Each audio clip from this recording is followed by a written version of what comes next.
नमस्कार साथियों, स्वागत है आप सभी का आपके अपने YouTube channel Dhanraj short hand academy steno classes में। दोस्तों, आज का हमारा डिक्टेशन है राजस्थान हाई कोर्ट स्टेनोग्राफर भर्ती 2020, गति 80 शब्द प्रति मिनट। डिक्टेशन स्टार्ट होगी 5 सेकंड बाद। Get ready, start. अगले सप्ताह से शुरू हो रहे संसद के मानसूत्र सत्र की और देश की निगाहें केवल इसलिए नहीं रहेगी क्योंकि कोरोना संकट खत्म होने का नाम नहीं ले रहा है, बल्कि इसलिए भी रहेंगी कि लद्दाख में वास्तविक नियंत्रण रेखा पर युद्ध के बादल मंडराते दिख रहे हैं। विराम। इसके अलावा अन्य अनेक समस्याओं के साथ अर्थव्यवस्था भी गहरे संकट में है। विराम। इसी कारण वर्तमान परिस्थितियों को सामान्य नहीं कहा जा सकता। विराम। भविष्य को लेकर बेचैनी और असमंजस के इस माहौल में देश की जनता की दिलचस्पी केवल इसमें ही नहीं होगी कि देश के समक्ष उपस्थित समस्याओं पर विपक्ष के सवालों पर सत्ता पक्ष की ओर से कैसे और क्या जवाब दिए जाते हैं, बल्कि इसमें भी होगी कि दोनों पक्ष मिलकर देश को कोई सही राह दिखाने का काम कर पाते हैं या नहीं। वास्तव में यह वह समय है जब दलगत हितों से ऊपर उठकर एक आदर्श स्थापित किया जाए।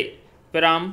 निसंदेह सभी ज्वलंत मसलों पर चर्चा होनी ही चाहिए, लेकिन उसका उद्देश्य समस्याओं का समाधान खोजना होना चाहिए, न कि एक दूसरे को कटघरे में खड़ा कर संकीर्ण राजनीतिक स्वार्थों का संधान करना।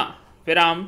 दलगत राजनीतिक हितों के बजाय देश हित को प्राथमिकता मिले, यह सत्ता पक्ष को भी सुनिश्चित करना चाहिए और विपक्ष को भी। विराम। पैरा। यह सही है कि संसद चलाना सत्ता पक्ष की जिम्मेदारी है, लेकिन इस जिम्मेदारी का निर्वाह तभी हो सकता है जब विपक्ष सहयोग भाव प्रदर्शित करेगा। विराम। कोरोना संकट के कारण प्रश्नकाल स्थगित करने की घोषणा होते ही विपक्षी दलों ने जिस तरह आसमान सिर पर उठा लिया, वह कोई शुभ संकेत नहीं। विराम। हैरानी की बात यह है कि प्रश्नकाल स्थगित करने का विरोध उन राजनीतिक दलों की ओर से भी किया गया जिन्होंने अपने शासन वाले राज्यों में जब विधानसभा सत्र बुलाए तो प्रश्नकाल न कराना बेहतर समझा। विराम।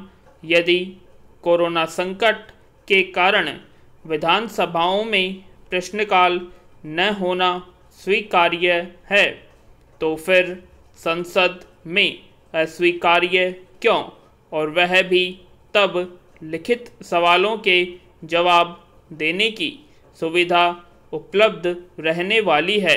अपेक्षित केवल यह नहीं है कि संसद के इस सत्र में जो विधेयक पेश और पारित किए जाने हैं उन पर गंभीर चर्चा हो, बल्कि महज विरोध के लिए विरोध की राजनीति का परित्याग किया जाए।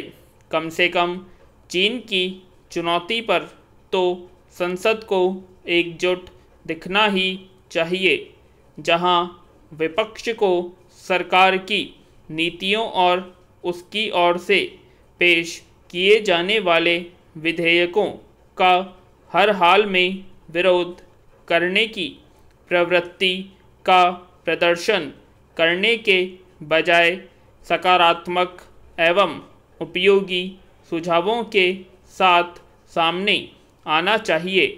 वहीं सत्ता पक्ष को हर ऐसे सुझाव पर गंभीरतापूर्वक विचार करने के लिए तैयार दिखना चाहिए। पूर्ण विराम।